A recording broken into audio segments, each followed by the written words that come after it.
Ish kreu I dhomës amerikane tregtisë kritika Shqipërisë, konfliktet e pazgjidhura me pronat ku largojnë investitorët e huaj, shumë projekte mbeten në mes. Albin Kurti tregon bisedën me Ramen, dy kryeministrat ndajnë qëndrime të ndryshme për largimin e shqiptarëve në emigracion. Kreu vetëndosjes thotë se largimet janë dramë në të dyja vendet. Divorcet fiktive alarmojnë gjykatën e Tiranës. Avokatët thonë se çiftet po ndahen për të emigruar dhe për të përfituar dokumente jashtë vendit. Bilans lufte nga aksidentet në 2 muajt e fundit, më shumë se 35 viktima nga ngjarjet në rrugë, bardhë ndërkaqe dhe rrethanat e masakrimit të 25 vjeçarit në Durrës që u përplas nga 2 automjete. Kreu ISIS vret veten me shpërthim kamikaz pasi u rrethua nga ushtria amerikane. Presidenti Trump reagon për aksionin. Bakr al-Baghdadi vdiq si një frikacak, thotë ai.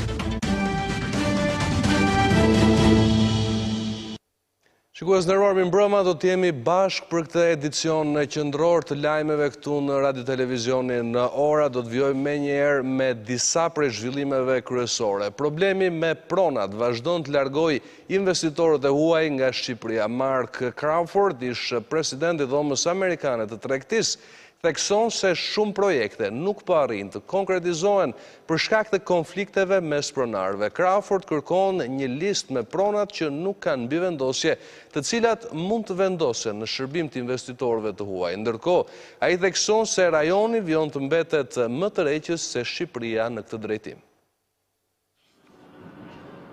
Konfliktet me pronat po largojnë investitorët nga Shqipëria. Mark Crawford, ish presidenti I dhomës amerikane, deklaron se në shumë raste bizneset e huaja tërhiqen nga projektet që kanë në Shqipëri, pasi nuk kanë siguri për terrenin ku realizojnë investimin. Para një muaj një rast kur ishin një amerikan që erdhi këtu, bleu tokë në Vor, thonë që kemi dokumente, komshia tha që edhe unë kam dokumente, por më duhet një çerek të tokës suaj. Shkuam në gjykat, nuk ishte marrëveshje, komshiu tha që unë kam edhe bulldozer, edhe në mes natës shkoj edhe mori këtë. Për të zgjidhur këtë problem, Crawford sugjeron miratimin e një liste me pronat që nuk kanë probleme si një mundësi për të thithur investimet. Nëse nuk ka kadastër online, është jemi duke investuar, jemi të verbër, nuk dim që po bëhet. Si mund të investosh edhe mund të ndërtosh një fabrik kur nuk dihet nëse komshia nesër do vi dhe do thotë që jo, këtë është toka ime. Sipas Crawford, moshapja e negociatave për Shqipërinë ishte diçka që pritej. Ne tani ne kemi folur shumë për unë nuk isha habitur që nuk morën këtë hap, mbase ishte si 2013 që nuk morën, por pas 9 muaj ndodhi Lazarati, ndodhi këtë domethënë hap për të shmangur problemet si që ishin parashikuar në atë kohë. Por akoma kemi të njëjtin problem. Përfundimi I projektit të gazsjellësit TAP dhe I heceve në Devoll janë kthyer në një problem serioz për rreturinë ekonomike të vendit, e cila thuajse është përgjysmuar nëse e krahasojmë me një vit më parë. Gjykata e Tiranës po konstaton një numër në rritje të divorceve fiktive ku njëri prej bashkëshortëve synon të rimartohet jashtë vendit për të siguruar dokumentet. Avokat dhe psikolog shprehen se së fundmi rastet e divorcit janë shtuar ndjeshëm, ndërsa faktorët janë të shumtë, përfshirë edhe gjendjen ekonomike.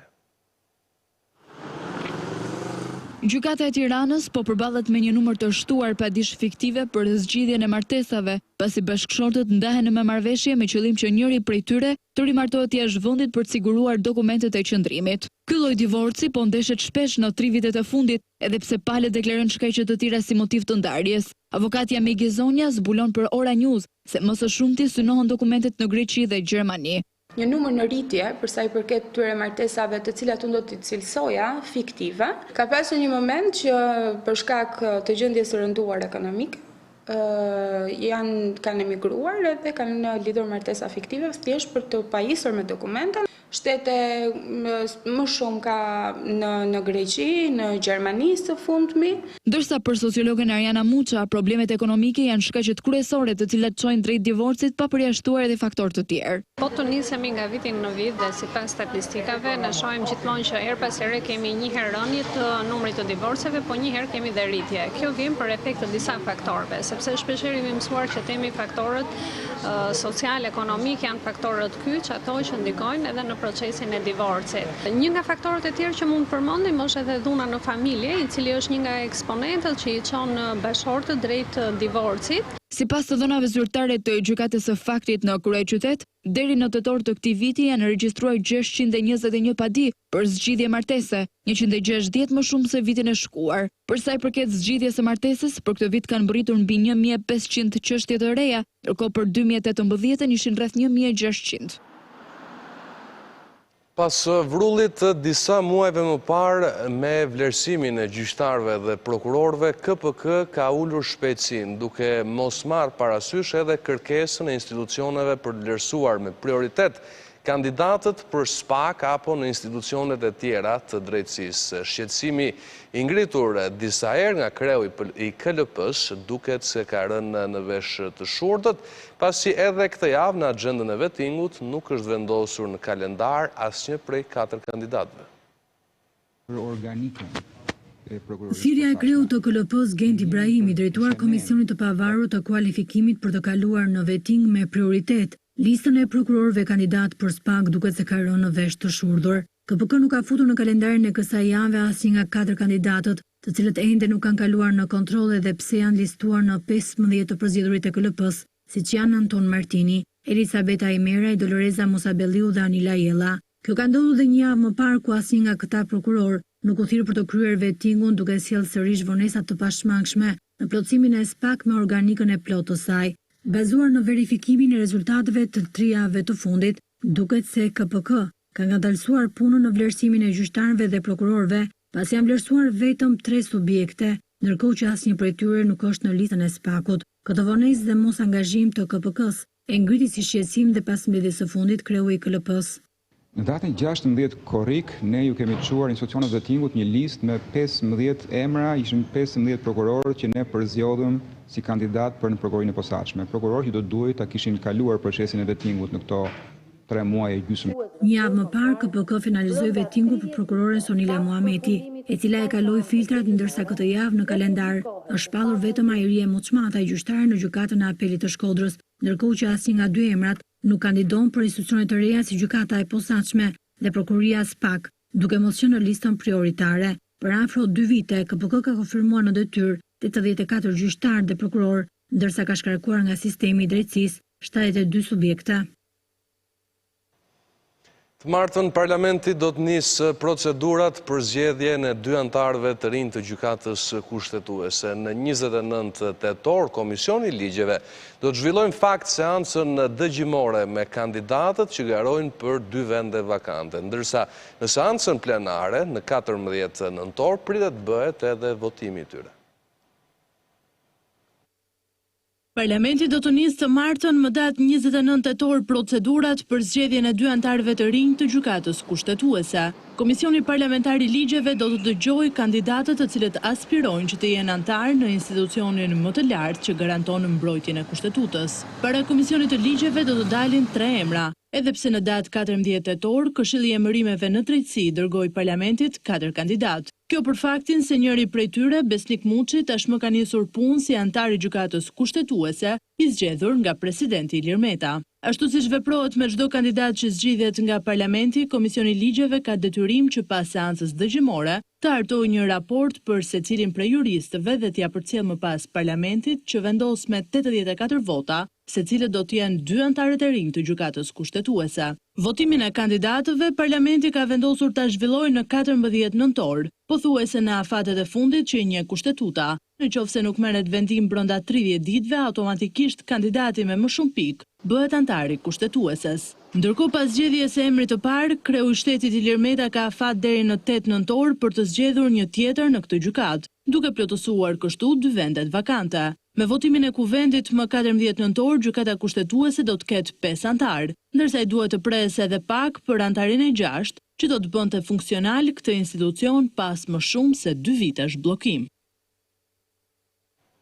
Albin Kurti dhe Edi Rama duket se mbajnë qëndrime të ndryshme në lidhje me largimin e qytetarëve nga Kosova dhe nga Shqipëria, ndërsa kryeministri shqiptar e shesi një fenomen që ndodh prej vitesh, kreu i vetëvendosjes se cilëson dramatik largimin e shqiptarit nga Shqiptaria dhe thot se ka një plan që në Kosovë vala e largimeve të luftohet me punësim. Kryeministri i zgjedhur i Kosovës Albin Kurti duket se e sheh me një sy tjetër çështjen e largimit të qytetarëve nga Kosova në raport me kreun e qeverisë së Shqipërisë Edi Rama, i cili e ka komentuar ikjen e qytetarëve si një fenomen normal të tranzicionit. Në një intervistë për radio-televizionin Ora News, kreu i vetëvendosjes thotë se ikja e shqiptarit nga shqiptari është shumë e rëndë. Tash për shkak të këtë qeverisjes të ikë shqiptari nga shqiptari natyrisht që na vije shumë rëndë, andaj edhe kemi programin tonë si qeveri e re, që ta lidhim sistemin cilësor arsimor me tregun e punës, ta lidhim edukimin me prodhimin, ta urëzojmë hendekun e shkatësive që ekziston e që konsiderojmë se do ta zëvendësoj emigrimin me punësim. Tash ne këtë do ta zbatojmë në Kosovë si qeveri, nëse kjo mund të shërbejë në Republikën e Shqipërisë aq më mirë. Në lidhje me takimin pesorësh me Edi Ramën, Kurti thotë se ai nuk ka qenë i mjaftueshëm pasi dy vendet kanë nevojë për zgjerimin dhe forcimin e bashkëpunimit. Ne vetëm se kemi arritur që t'i hapim temat dhe çështjet e rëndësishme, nuk është se kemi arritur t'i mbyllim ato, por jam optimist. Kreu i ardhshëm i qeverisë së Kosovës thotë se me gjithë rolin kyç në rajon, shqiptarët po vuajnë një 30 vjeçar të zhvillimit të ngadalshëm, që i ka lënë në varfëri, edhe pse të dy vendet kanë resurse të bollshme natyrore. Unë besoj se 30 vjet janë tejet shumë për ta pasur shqiptarët këtë gjendje, jo vetëm këtu në Shqipëri, po edhe në Kosovë, në perëndim të Maqedonisë së Veriut, në Maltëzi, në Lugin të Preshevës, shqiptarët karakterizohen me papunësinë më të madhe dhe me varfërinë edhe më të gjerë edhe më të thellë. Në ndërkohë që kushtet dhe rrethanat i kemi shumë të përshtatshme për një hov socioekonomik. Albin Kurti tha gjithashtu se shqiptarët janë një faktor kyç për stabilitetin e rajonit dhe më gjerë, jo vetëm në shtetet natyrale, por edhe atje ku jetojnë si emigrantë të shumë në numër. Zbulimi i 39 emigrantëve vietnamez të vdekur brenda një kontenjeri tregoi se rruga për të mbritur ilegalisht në Britaninë e Madhe mbetet e pasigurt, madje një itinerar që prodhon edhe viktima. Një trafikant shqiptar pohon se këtë mënyrë përdorin edhe bashkëkombësit e tij në këmbim të 14.000 poundëve. Një trafikant shqiptar i ka konsideruar të pafat 39 emigrantët vietnamez të cilët u gjetën të mërkurën të pajet brenda një kontenjeri.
Dajlanit në Durrës është përplasur nga 2 mjete njëri pas tjetrit. Goditjen e parë ja ka dhënë një autobus pranë mbikalimit të Shkozetit, ndërsa mjeti tjetër e mori zvarr për disa 10 metra deri pranë urës ku hodhi edhe trupin.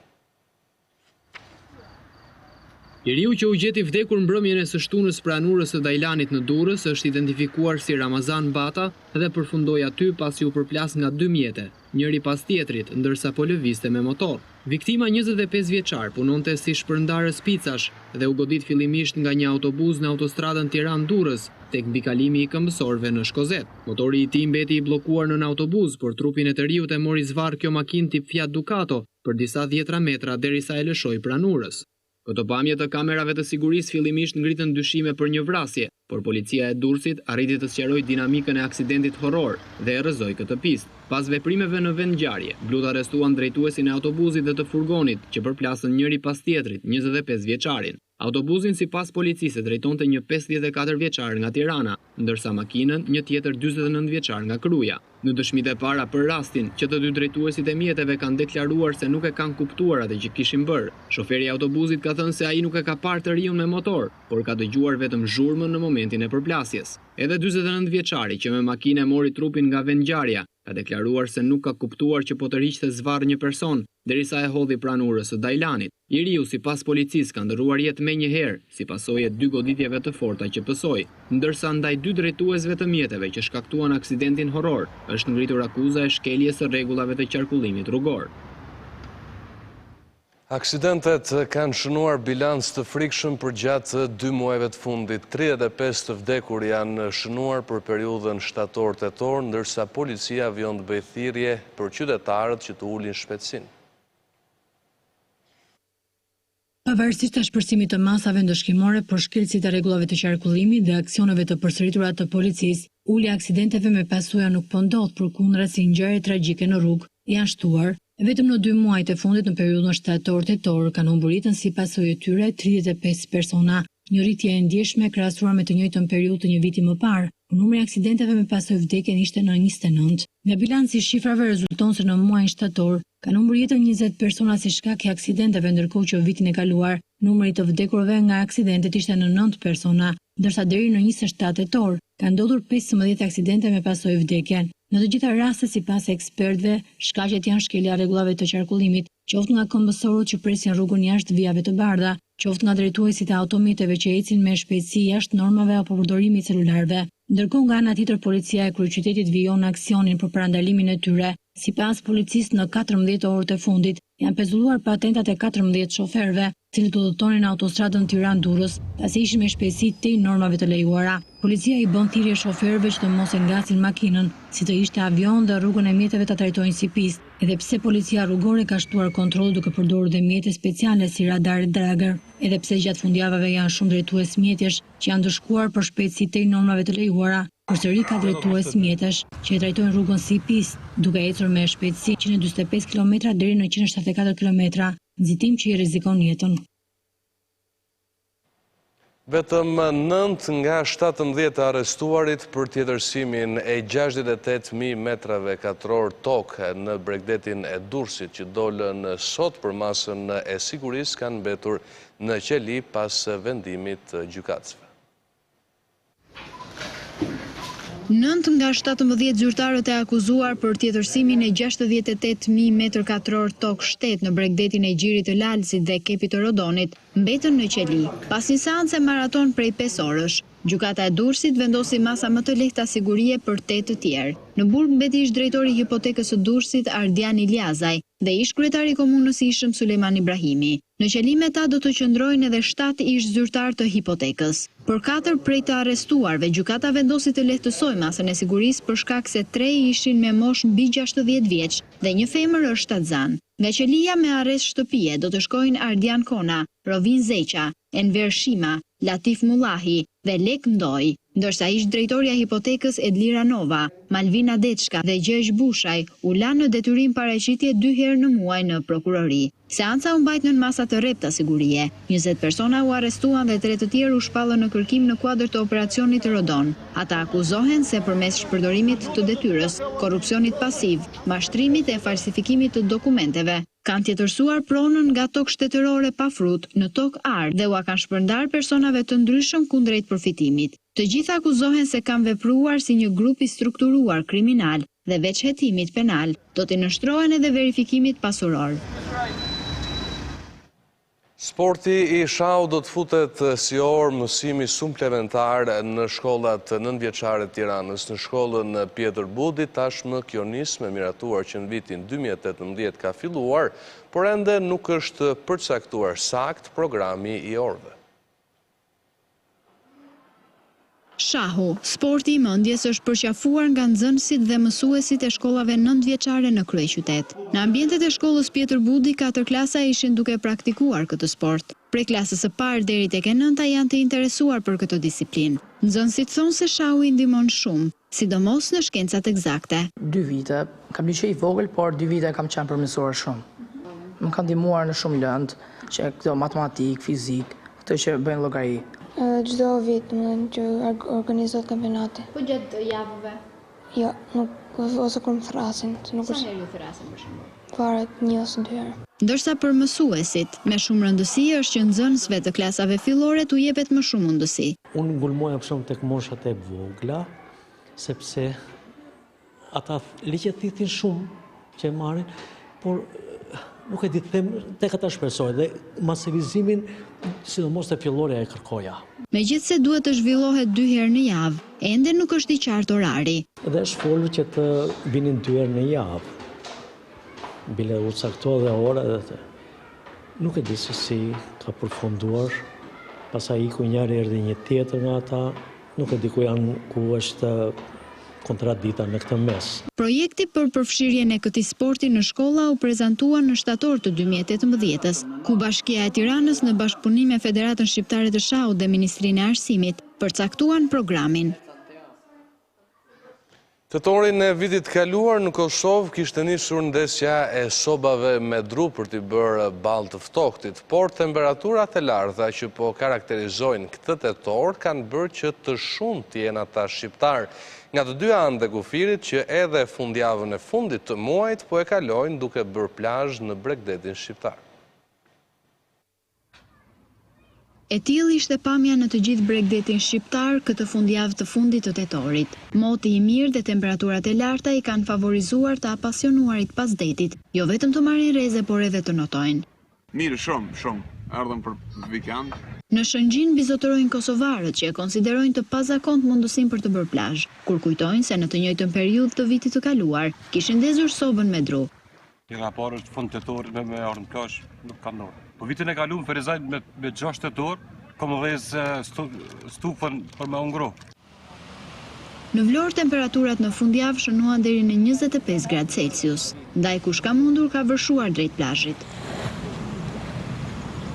Pjesa më e madhe janë pushues ditor që po i gëzohen motit të mirë, por nuk mungojnë as ata që pushimet në këtë periudhë të vitit i kanë planifikuar për shkak se kërkojnë qetësinë dhe të shmangin rrezet e forta të diellit. Muaji e gusht korrekt janë shumë temperaturat larta. Këtu është temperatura tamam konstante. Po ashtu si në verë, shqetësim për pushuesit mbetet mungesa e banjove publike dhe derdhja e ujrave të zeza në disa zona të plazheve publike. Unë në gusht nuk vi, se jam dhe me vitiliko dhe nuk vi në gusht, se këtu është shumë pis. Por duhet ende, rreth pastërtis, ende duhet të bëje. Në hotele gjen akoma të akomoduar turistë të huaj nga vendet fqinje deri ato më të largëta, ndërsa një pjesë e pushuesve nga Kosova tashmë kanë shtëpitë e tyre në Vlorë. Edhe njerëzit tonë nga Kosova përpara shkojshin në Durrës, në Shëngjin, në Velipoj, tash kanë filluar shumica në Vlorë, se është për mua është perla më e mirë e Shqipërisë. Zgjatja e sezonit turistik për tej verës është një nga sfidat e qyteteve bregdetare, që këtë vit duket se po realizohet e favorizuar nga moti i mirë që po karakterizon tetorin. Komandot amerikan kanë vrarë udhëheqësin e organizatës terroriste më famkeqe në botë ISIS.